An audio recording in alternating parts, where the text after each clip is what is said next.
அனைவருக்கும் வணக்கம். இந்த பதிவில் முருகனுடைய சுவாரஸ்யமான தகவல் தான் நம்ம பார்க்க போகிறோம். முருகன் நம்மளுடைய இல்லத்தில் இருக்கிறார் அப்படி என்றால் 3 மனம் நமக்கு வாசனை வரும். அது என்னென்ன வாசனை அப்படிங்கிறது பார்க்கலாம். இது உங்களால் உணர்ந்திருக்க முடியும். முருகனை யாரெல்லாம் பார்த்தீங்க அப்படின்னா முழு மனதோடு நம்பிக்கையோடு இருக்கிறீங்களோ அவங்கள் உணர்ந்திருப்பாங்க. முருகனை சரணாகதி அடைந்து அவரை வழிபாடு செய்யும் பக்தர்களும் உணர்ந்திருப்பாங்க. முருகனே கதி அப்படிங்கிறவங்களும் உணர்ந்திருப்பாங்க. யாரெல்லாம் முருகன் மீது அளவுக்கு கடந்த பாசத்தை வைத்து வழிபாடு செய்பவர்கள் அனைவருமே உணர்ந்திருக்க முடியும். ஆனால் முருகன் எல்லாருடைய இல்லத்திலும் நிச்சயமாக அவர் இருப்பார். இருந்தாலும் உணர்வு அப்படிங்கிறது ஒரு சில பேருக்கு தான் பார்த்திங்கன்னா இருக்கும். அந்த உணர்வு உங்களுக்குள்ளே இருக்குதா அப்படிங்கிறத நீங்கள் இந்த பதிவு மூலமாக தெரிஞ்சுக்கோங்க. உங்களுக்கு ஒருவேளை இந்த உணர்வு இருந்துச்சு அப்படின்னா, இந்த வாசனை உங்கள் வீட்டில் இருந்துச்சு அப்படின்னா என்ன வாசனை அப்படிங்கிறத கமெண்ட்டில் சொல்லுங்கள். எங்களுக்கும் உதவியாக இருக்கும். முருகனுடைய சம்மந்தப்பட்ட ஏதாவது உங்களுக்கு தெரிந்த கமெண்ட், அதாவது தெரிந்த ஒரு நல்ல விஷயங்கள் ஷேர் பண்ணுங்கள். மற்றவங்களுக்கு உதவியாக இருக்கும். இப்போ நான் சொல்கிறேன் பார்த்திங்களா, அதில் நான் எனக்கு தெரிஞ்சது முக்கியமானது 3 சொல்கிறேன். அதே போல் உங்களுக்கு மற்ற விஷயங்கள் ஏதாவது முருகன் இருந்தால் இந்த மாதிரி அறிகுறிகள் இருக்கும் அப்படிங்கிறது உங்களுக்கும் தெரிந்து உங்களுக்கு உணர்ந்துருக்கிறீங்க அப்படின்னா அதையும் கமெண்ட்டில் சொல்லுங்கள். எனக்கும் கொஞ்சம் உதவியாக இருக்கும். நானும் நிறைய தெரிந்து கொள்வேன். ஏன்னா கற்றது கையளவு கல்லாதது உலகளவு சொல்லுவாங்க இல்லையா, அதே போல் தான் நம்ம கொஞ்சம் ஒரு நூல் அளவு தான் நம்ம கற்றுக்கொண்டே இருக்கோம். ஆனால் அதுவே பார்த்திங்கன்னா நமக்கு இவ்வளோ பெரிய விஷயங்கள்லாம் இருக்குதா அப்படிங்கிறது நமக்கு தெரிய வரும்போது இன்னமும் நிறையா விஷயங்கள் நடக்குது. ஆன்மீகத்தில் நிறைய இருக்கின்றது நம்ம கற்றுக்கொள்ள வேண்டியது. எல்லாருமே கட்டாயமாக தெரிந்து கொள்ள வேண்டும். ஏன்னா எவ்வளோ அதிசயங்கள் வாழ்வில் ஒவ்வொருத்தருக்குமே நடந்திருக்கிறது. நிறைய பேருக்கு உணர்ந்துருக்குறாங்க. உணர்ந்தவங்களுக்கு தான் நமக்கு அந்த அதிசயங்கள் தெரியும். எல்லாராலையும் நிச்சயமாக அன்பால் நம்ம எல்லாருமே உணர முடியும். நம்பிக்கையுடன் இருங்க.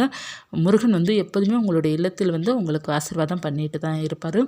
முதல்ல முருகனை வழிபாடு செய்யும் பக்தர்கள் முருகனை செவ்வாய்க்கிழமை, அவருக்கு உரிய நாள் செவ்வாய், வளர்பிறை சஷ்டி, தேய்பிறை சஷ்டி மற்றும் நம்ம கிருத்திகை, பிறகு வியாழக்கிழமை, வெள்ளிக்கிழமை இந்த நாளும் முருகனை வழிபாடு செய்கிறதுக்கு மிகவும் சிறப்பான நாள் அப்படிங்கிறது இருக்குது. முருகனுக்கு செவ்வாய்க்கிழமை எதற்காக நம்ம உகந்த நாள் அப்படிங்கிறது சொல்கிறோம் அப்படின்னா, அவர் செவ்வாய்க்கு அதிபதி இருக்கிறதுனால நம்ம அந்த செவ்வாய்க்கிழமை அன்று வழிபாடு செய்யும்போது செவ்வாய்க்கிழமையில் அந்த செவ்வாய் திசையால் நமக்கு நடக்கிற பாதிப்பு பிரச்சனைகள் எல்லாமே நமக்கு முருகன் சரி பண்ணி கொடுப்பார். அதனால தான் அவருக்கு மிகவும் உகந்த நாளாக செவ்வாய்க்கிழமையாக வச்சுருக்கிறாங்க. நீங்கள் எந்த நாள் வழிபாடு செய்கிறீங்களோ செய்யல, இந்த செவ்வாய்க்கிழமையை விட்டுறவே கூடாது. ஏன்னா அந்த செவ்வாய் திசைங்கிறது நம்மளுடைய ஜாதகத்தில் சம்மந்தப்பட்டது, அதாவது நம்மளுடைய வாழ்க்கையில் சம்மந்தப்பட்டது. செவ்வாய்ங்கிறது எல்லாருடைய ஜாதகத்தில் இருக்கும் பார்த்திங்களா. எல்லாருக்குமே பிரச்சனைகள் இருக்கும். அந்த செவ்வாய் சம்மந்தப்பட்ட பிரச்சனை என்னென்ன பிரச்சனை அப்படின்னா, குடும்பத்தில் கணவன் மனைவிக்குள்ள பிரச்சனை, அந்த குடும்பத்தில் தேவையில்லாத பிரச்சனைகள் வரும் பார்த்திங்களா. சண்டை சச்சரவு வர்ற பிரச்சனை செவ்வாய்க்குள்ளே சம்மந்தப்பட்டது. அதற்கப்புறம் பார்த்திங்க அப்படின்னா டைவர்ஸ் கேஸ் இந்த மாதிரிலாம் போய்கிட்டு இருக்கு பார்த்திங்களா. அந்த மாதிரி எல்லைக்கு மீறி பிரச்சனை போகுது அப்படின்னா அந்த செவ்வாய் சம்மந்தப்பட்டது. அப்புறம் கோர்ட் கேஸ் அலைவாங்க பார்த்திங்களா, அதுவும் பார்த்திங்கன்னா அந்த செவ்வாய்க்குள்ளே சம்மந்தப்பட்டது. தேவையில்லாத வழக்கு வாதாட்டம் சண்டை வீட்டுக்குள்ளே மட்டும் இல்லை, மற்றவர்களிடம் போயிட்டு ஏதாவது போராடிட்டு வருவாங்க பார்த்திங்களா. ஒரு சில ஆண்கள் வெளி இடத்துல போய் சண்டை போட்டு வருவாங்க பார்த்திங்களா. அவங்க ஃபுல்லாமே இந்த செவ்வாயில் பாதிக்கப்பட்டவர்கள். அப்படி இருக்கும் பட்சத்தில் நீங்கள் முருகனை தான் இறுக்கா பிடிச்சிக்கிடணும். முருகன் மட்டும்தான் அதில் நம்மளை சரி பண்ணி கொண்டு வர முடியும். அதனால தான் இந்த செவ்வாய்க்கிழமைக்கு அவ்வளோ முக்கியத்துவம் கொடுக்குறது அதனால தான். ஏன்னா அந்த செவ்வாய் மட்டும் பாதிக்குது நம்மளுடைய வாழ்க்கையில் அப்படின்னா A to Z பிரச்சனை நம்ம சந்திக்கிற மாதிரி தான் இருக்கும். ஏன்னா எல்லாமே அதில் அடங்கிடுது இல்லையா. இப்போ குடும்ப பிரச்சனைனா குடும்பத்தில் நமக்கு நம்ம சந்தோஷமாக இருந்தால் மட்டும்தான் அது குடும்பம். சந்தோஷமாக இல்லை அப்படின்னா பிரச்சனைகள், தாய் தந்தை பிரச்சனை, கணவன் மனைவி பிரச்சனை, தாயும் பிள்ளையும் பிரச்சனை, எல்லாத்துக்குமே பிரச்சனை அப்படிங்கிறதே போய்கிட்டே இருக்கும். இப்போ அதுலேயே நமக்கு பாதி நிம்மதியும் போயிடுது, பாதி சந்தோஷம் போயிடுது, எல்லாமே போயிடுது. அதனால தான் நம்ம செவ்வாய்க்கிழமைக்கு முருகன் வழிபாடு ரொம்ப முக்கியத்துவம் கொடுக்கறது, அம்பாள் வழிபாடு மிக முக்கியத்துவம் கொடுக்கறது நமக்கு மோஸ்ட்லி கையை வைக்கிறது அந்த குடும்ப பிரச்சனை தான். ஸோ அப்படி இருக்கும்போது நமக்கு கடவுளை வழிபாடு செய்யும்போது அந்த பிரச்சனை நம்ம மீண்டு வரணும். ஏன்னா நிறைய பேர் குடும்பத்தில் சண்டைகள் தான் போய் கோர்ட்டில் போய் முடியுது. அந்த குடும்ப பிரச்சனை தான் கோர்ட்டில் போய் முடியுது. ஏதாவது ஒரு பிரச்சனை தான் போயிட்டு கேஸ் அந்த மாதிரி போயிட்டு ஃபைல் ஆகிடுது. அதனால் செவ்வாய்க்கிழமை அன்று கட்டாயமாக எல்லோருமே முருகன் பக்தர்கள் எல்லாமே முருகனுடைய வழிபாடு செய்யுங்க. பிறகு வளர்பிறை சஷ்டி, தேய்பிறை சஷ்டி, பிறகு அதற்கப்புறம் கிருத்திகை, பிறகு வியாழக்கிழமை அன்று நம்ம வழிபாடு செய்யலாம், வெள்ளிக்கிழமை அன்று வழிபாடு செய்யலாம். இந்த நாளை எப்போதுமே தவற விட்டுறாதீங்க. முடிந்தளவு முக்கியமாக ரொம்ப ரேராக தான் நான் முருகனை வழிபாடு செய்வேன். அப்படி இருப்பவர் செவ்வாய்க்கிழமை, வளர்பிறை செவ்வாய்க்கிழமையும் மற்றும் வளர்பிறை சஷ்டியும் கிருத்திகையும் கூட நீங்கள் வழிபாடு செய்து கொள்ளலாம். இப்படி கூட நீங்கள் மாதம் ஒரு முறை அல்லது இருமுறையாவது நீங்கள் வழிபாடு செய்யணும். அப்படி செய்வது உங்களுக்கு நல்ல பலனை கொடுக்கும். முருகன் வந்து நம்மளுடைய இல்லத்தில் இருக்கிறாரு, அவருடைய வாசனை நம்மளுடைய உணரணும் அப்படின்னா இந்த வாசனைகள் கட்டாயமாக இருக்கும். முதலாவது பார்த்திங்கன்னா முருகன் இருந்தாலே, முருகனுடைய அனுகிரகம் இருந்தாலே நம்முடைய இல்லத்தில் பார்த்திங்கன்னா விபூதி வாசனை நிச்சயமாக 100% நமக்கு வந்து வரும்.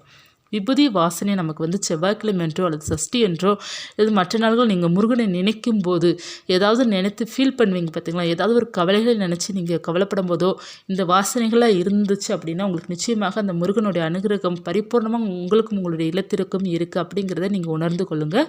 விபூதி வாசனை நமக்கு நிச்சயமாக வரும். இந்த இரண்டாவதாக பார்த்தீங்க அப்படின்னா சந்தனம் வாசனை. சந்தனம் வாசனை வந்தாலே அந்த இடத்துல முருகனுடைய அனுகிரகம் நமக்கு பரிபூர்ணமாக இருக்குது அப்படிங்கிறது அர்த்தம்.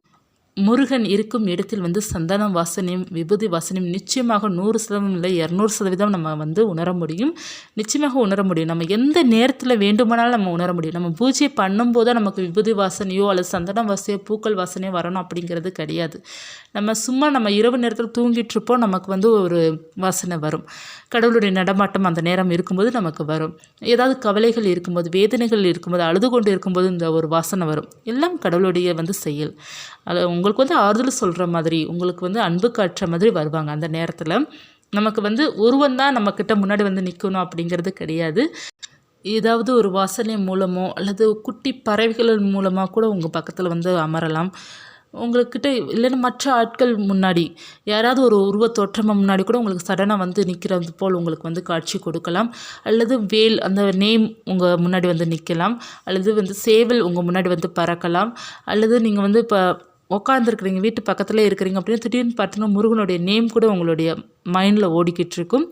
ஏதாவது ஒன்று வந்து நீங்கள் பார்ப்பீங்க, முருகனை பற்றி நீங்கள் பார்ப்பீங்க. அந்த மாதிரி செயல் இருந்தாலும் நம்மளுடைய முருகன் வந்து நம்மளுடைய இல்லத்தில் நம்ம மனதில் அவர் எப்போதுமே குடிகொண்டு இருக்கிறார் அப்படிங்கிறது அர்த்தம். அதனால் முருகனுடைய பக்தர்கள் வந்து எப்போதுமே முருகன் உங்களை சுற்றியே தான் இருப்பார். ஏதாவது ஒரு ரூபத்தில் வந்து உங்களை சுற்றி தான் அவர் இருப்பார். மூன்றாவதாக முக்கியமாக பார்த்தீங்கன்னா வாசனை வந்து பூக்கள் வாசனையில் செவ்வரளி பூக்களும் தாமரை பூக்களும் இருக்குது அப்படின்னா முருகனுடைய அருள் உங்களுக்கு இருக்குது அப்படிங்கிறதுன்னு அர்த்தம். ஏன்னா ஒரு கதம்பப்பூ வாசனை அடிக்கும், ஒரு ஸ்மெல் நல்லாயிருக்கும். அந்த வாசனை வந்து ரொம்ப வந்து நல்லா இருக்கும். நம்ம வந்து இந்த கதம்பப்பூ கட்டும் பார்த்திங்களா, அதில் வந்து கலந்து கட்டியிருப்பாங்க இல்லையா அந்த ஒரு பூக்கள், அந்த இதில் ஒரு ஸ்மெல் வரும் பார்த்திங்களா, அந்த வாசனை வரும். தாமரை பூக்கள் வாசனை வரும். அதாவது கதம்பப்பூ வாசனை, அந்த செவ்வரளி பூக்கள் வந்த வாசனையும் நமக்கு வந்து தாமரை வாசனையும் ஒரு வாசனையும் நமக்கு வரும். அது வந்து உணர்ந்தவங்களுக்கு தான் தெரியும். நமக்கு அது வந்து டிஃப்ரெண்ட்டாக இருக்கும் அந்த வாசனை. மல்லிகைப்பூ வாசனையை நீங்கள் எல்லாருமே கணிக்க முடியும். ஜம்முன்னு மணக்கும், நம்மளால் கணிக்க முடியும்.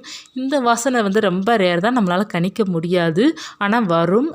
நீங்கள் வேணால் வந்து வாட்ச் பண்ணி பாருங்கள், உங்களுக்கு வந்து இருக்கும். இது வந்து ரொம்ப ரேர். இந்த செவ்வரளி வாசனை வந்து ரொம்ப ரேர் தான்.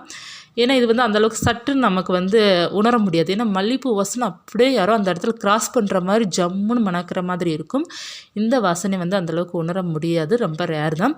ஆனாலும் பார்த்திங்கன்னா இந்த வாசனை வரும். செவ்வரளி வாசனையும் தாமரை வாசனையும் கதம்ப பூவில் இருக்கிற ஒரு ஸ்மெல் வரும் பார்த்திங்களா, அதாவது அந்த வாசனையும் உங்களுக்கு சேர்ந்து வரும். முருகனுடைய அருள் இருக்கும் பட்சத்தில் வந்து அவருடைய எப்படி சொல்கிறது, நீங்கள் வழிபாடு செய்துட்டு பாருங்கள், அந்த ஒரு வாசனை வரும். ரொம்ப நல்லாயிருக்கும். உங்களுடைய வாழ்க்கையில் வந்து முருகனுடைய அருள் இருக்குது அப்படின்னா சந்தன வாசனை, நீங்கள் சந்தன பொட்டே உங்கள் வீட்டில் வச்சுருக்க மாட்டீங்க, சுவாமிக்கு சந்தன பொட்டே வச்சுருக்க மாட்டீங்க, விபூதியே நீங்கள் வந்து யூஸ் பண்ணியிருக்க மாட்டீங்க. நீங்கள் வந்து சுவாமி கும்பிட்டு நெற்றியில் தான் வைப்பீங்க. ஆனால் வாசனை பார்த்திங்கன்னா ரொம்ப இருக்கும். இதெல்லாம் நீங்கள் உணர்ந்தீங்க அப்படின்னா நிச்சயமாக முருகன் வந்து உங்களுடைய இல்லத்தில் வந்து குடிகொண்டு இருப்பார். முருகன் இருக்கும் இடத்தில் வந்து எந்தவித பிரச்சனையும் வரவிடாமல், கண்திருஷ்டி படவிடாமல் நல்லா பொக்கிஷ மாதிரி அவர் வந்து பார்த்து கொள்வார் அவருடைய பக்தர்களை. அதனால் முருகனை வந்து நம்பி எப்போதுமே நீங்கள் வழிபாடு செய்யும்போது பல துன்பங்கள் வரும். அதற்காக முருகனை வழிபாடு செஞ்சால் எல்லாமே வெற்றி வெற்றி வெற்றி அப்படிங்கிறது கிடையாது. கஷ்டங்களும் வரும், கவலைகளும் வரும். எல்லாத்தையும் நீங்கள் வந்து கடந்து போகிறதுக்கான கடவுள் வந்து அனுகிரகமும் உங்களுக்கு கிடைக்கும். அவர் வந்து கொஞ்சம் சோதனைகள் கொடுத்து தான் பார்த்தீங்க அப்படின்னா உங்கள் வாழ்க்கையில் வந்து முன்னேற்றத்தை கொடுப்பார். ஒரு சில பக்தர்களுக்கு பார்த்தீங்க அப்படின்னா முருகனை வெறுக்கிற அளவுக்கு கூட சோதனை கொடுத்துட்டு பிறகு அதுக்கப்புறம் வந்து வாழ்க்கையில் சந்தோஷத்தையும் கொடுப்பாரு. அவர் ரொம்ப வித்தியாசமானவர். முருகன் வந்து பார்த்தீங்க அப்படின்னா அவர் எல்லா சந்தோஷத்தையும் கொடுக்குறாரு அப்படிங்கிறத மட்டும் நம்ம நினைக்கக்கூடாது. கவலைகளும் கொடுப்பாரு, சோதிக்கவும் செய்வார், எல்லாத்தையுமே செய்வார். அத்தனை நீங்கள் கடந்து வந்துட்டீங்க அப்படின்னா முருகன் மேலே இருக்கிற அன்போ பக்தி உங்களுக்கு ஒருபோதும் குறையாது. எப்போதுமே பார்த்தீங்கன்னா முருகனை புரிந்து வழிபாடு செய்பவர்களுக்கு என்றென்றுமே வெற்றிகள் கிடைக்கும். ஏன்னா எந்த ஒரு வழிபாடுமே அண்டர்ஸ்டாண்டிங் பண்ணி புரிந்து வழிபாடு செய்யணும். நம்ம இந்த கடவுளுக்கு விளக்கேற்றி வச்சோம், இவர் வந்து நம்மளை வந்து கவலைப்பட விடக்கூடாது, சந்தோஷமாகவே வச்சுருக்கணும், 24 மணி நேரம் வாழ்க்கையில் வசதி வாய்ப்புகள் எல்லாமே எனக்கு குறையில்லாமல் என்னுடைய வாழ்வு இருக்கணும் அப்படின்னா அது ஒரு காலமும் முடியாது. நமக்கு வந்து எந்த பிரச்சனை இருந்தாலும் அதை வந்து போராடி ஜெயிக்கிற வந்து சக்தி நமக்கு இருக்கணும். நம்மளும் வாழ்க்கையில் வசதியாக வாழணும், நிம்மதியாக வாழணும், சந்தோஷத்துடன் வாழணும். அதற்கான அனுகிரகம் முருகனுடைய இது அருள் வேண்டும் மட்டும் நினைத்தால் போதும். அவர் அத்தனை வித சந்தோஷத்தையும் நமக்கு கொடுப்பாரு. நீங்கள் வந்து காத்திருக்கணும், கொஞ்சம் பொறுமை. பக்திக்கு எப்போதுமே பார்த்தீங்கன்னா பொறுமை தான் வெற்றியை கொடுக்கும். நம்ம வந்து இப்போ வாரம் கும்பிடுறீங்க, வாரம் சாமி கும்பிட்றீங்க, திடீர்னு ஏதாவது ஒரு சோதனைன்னா கைவிட்டுருவீங்க. கடவுள் என்னை வந்து நான் எப்படியோ கும்பிட்டேன், ஆனால் இவர் வந்து கைவிட்டுட்டாரு, நம்மளால இனிமேல் இந்த சாமியே கும்பிட மாட்டேன் அப்படின்னு இருக்கிற பக்தர்கள் வந்து ஏராளம். அப்படிலாம் இல்லை, நம்மளுடைய நேரம் அங்கே சரியில்லாமல் இருக்கும். கடவுளுடைய இது அன்பால் பார்த்திங்கன்னா ரொம்ப வர்ற பிரச்சனையை ஓரளவு தான் அவர் கொடுத்துருப்பார். நமக்கு வந்து தாங்கிக்கிற அளவுக்கு தான் அவர் கொடுத்துருப்பாரு. அதனால் பார்த்திங்க அப்படின்னா பிரச்சனை வந்துருச்சு அப்படின்னு கடவுளை வெறுக்கக்கூடாது. அதிலிருந்து ஒரு சில படங்கள் கற்றுக்கொண்டு அந்த பிரச்சனை மறுபடியும் வரவிடாமல் நீங்கள் பார்த்துக்கொள்ளணும். அதில் தான் உங்களுடைய வெற்றிகள் வந்து இருக்குது. அவர் கொடுக்குற சோதனை, ஒவ்வொரு சோதனையும் ஒரு பரீட்சை மாதிரி. அதில் நீங்கள் வந்து எழுதி பாஸ் பண்ணீங்க அப்படின்னா மட்டும்தான் நீங்கள் அடுத்த இதுக்கு போவோம். பார்த்தீங்களா, அதே போல் தான் நம்ம அடுத்த லெவலுக்கு போகணும் அப்படின்னா நம்ம சின்ன சின்ன சோதனை எல்லாத்தையும் தாண்டினா தான் நமக்கு சாதனைகள் கிடைக்கும். எல்லாமே நம்பிக்கையோடு இருங்க. சோதனை வருதுன்னா கவலைப்படாதீங்க, கடவுள் வந்து என் கூட இருக்கிறார் இல்லையா, என்ன எந்த சோதனை வேணாலும் நான் தாங்கிப்பேன், நான் மீண்டு வருவேன் அப்படிங்கிற நம்பிக்கையுடன் இருங்கமே. அதை மீண்டும் சீக்கிரமாகவே வந்துடுவீங்க. உங்களுக்கு வந்து அவர் ரொம்ப சப்போர்ட்டாக இருப்பார். முருகன் என்னை பொறுத்த வரைக்கும் முருகன் பயங்கரமாக சப்போர்ட்டாக இருப்பார். அவருடைய பக்தர்களுக்கு நீங்கள் நம்பினீங்க மட்டும்தான் அவர் சப்போர்ட்டாக இருப்பார். ஏதாவது ரொம்ப ஃபீல் பண்ணீங்க அப்படின்னா அவர் ஏதாவது ஒரு அறிகுறி வந்து உங்ககிட்ட நான் இருக்கிறேன் அப்படிங்கிற மாதிரி அவர் காமிப்பார். அதை சொன்னேன் பார்த்திங்கன்னா, சும்மா ஒரு எழுத்து மூலமாக கூட உங்களுடைய அருகில் வந்து அவர் இருக்கிற மாதிரி வந்து காமிப்பார். ஏதாவது ஒரு ரூபத்தில் அவர் வந்து நான் இருக்கேன், நீ கவலைப்படாத அப்படிங்கிற ஒரு மீனிங்கில் வந்து நமக்கு சொல்லிட்டு போவார். யார் மூலமாவது கூட சொல்லிட்டு போவார். ரொம்ப வந்து அதிகமாக பார்த்திங்கன்னா கனவுல கூட அவர் வந்து காட்சி கொடுப்பார். கனவுல கூட வந்து முருகனுடைய சன்னதி நமக்கு தெரியும், முருகனுக்கு செய்கின்ற ஒவ்வொரு செயலும் நமக்கு தெரியும். ரொம்ப வந்து நல்ல ஒரு மாற்றம் வந்து நம்ம வாழ்க்கையில் அவர் கொடுப்பார். எப்போதுமே முருகனை வந்து நம்பிட்டீங்க அப்படின்னா அவர் எப்போதுமே உங்களை கைவிடவே மாட்டார். நம்பிக்கையுடன் இருங்க. ரொம்ப எளிமையான வழிபாடு தான். அவருக்குன்னு போயிட்டு நீங்கள் அது பண்ணணும் இது பண்ணணும் அப்படிங்கிறது இல்லை. நம்பிக்கையோடு நீங்கள் வந்து பூஜையே பண்ணாட்டாலும் சரி, விளக்கேற்றாட்டாலும் சரி, முருகா நீ எப்போதுமே என் கூட துணையாக இரு முருகா, நான் வந்து உன்னை தான் நம்பியிருக்கிறேன் அப்படிங்கிறது நீங்கள் சொன்னாலே போதும். அவர் உங்கள் கூடயே தான் இருப்பார். ஏதாவது ஒரு ரூபத்தில் வந்து இருந்துகிட்டே தான் இருப்பார். ஆனால் நம்பிக்கையுடன் இருங்க.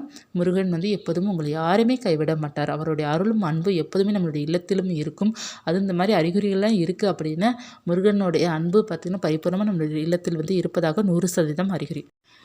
எல்லாருக்குமே இந்த அற்புதம் நடக்கும், நிச்சயமாக நடக்கும். நீங்கள் எந்த கடவுளை விரும்பி வழிபாடு செய்கிறீங்களோ, எந்த கடவுளை உணர்ந்து நீங்கள் வழிபாடு செய்கிறீங்களோ அவங்களுடைய அறிகுறி நிச்சயமாக உங்களுடைய கண்ணில் தென்படும், உணர முடியும். எப்போதுமே நம்பிக்கையை மட்டும் நீங்கள் எப்போதுமே இழக்கக்கூடாது. வாழ்க்கையில் வந்து முன்னேற்றம் அடையணும் அப்படின்னா எப்போதுமே நீங்கள் ரொம்ப கான்ஃபிடெண்ட்டாக இருக்கணும். எப்போதுமே உங்களால் எல்லாமே முடியும் அப்படிங்கிற நம்பிக்கை இருக்கணும். கடவுளை நீங்கள் வந்து எவ்வளோ நம்புகிறீங்களோ அதே அளவுக்கு உங்களே நம்பினால் மட்டுமே வாழ்க்கையில் வந்து வெற்றி அடைய முடியும். இந்த பதிவு உங்களுக்கு உபயோகமாக இருக்கும்னு நினைக்கிறேன். இருந்துச்சுன்னா லைக் பண்ணுங்கள். இது போன்ற ஆன்மீக தகவல் உங்களுக்கு தெரிந்து கொள்ளணும் அப்படின்னா சேனலை சப்ஸ்கிரைப் பண்ணி வச்சுக்கோங்க.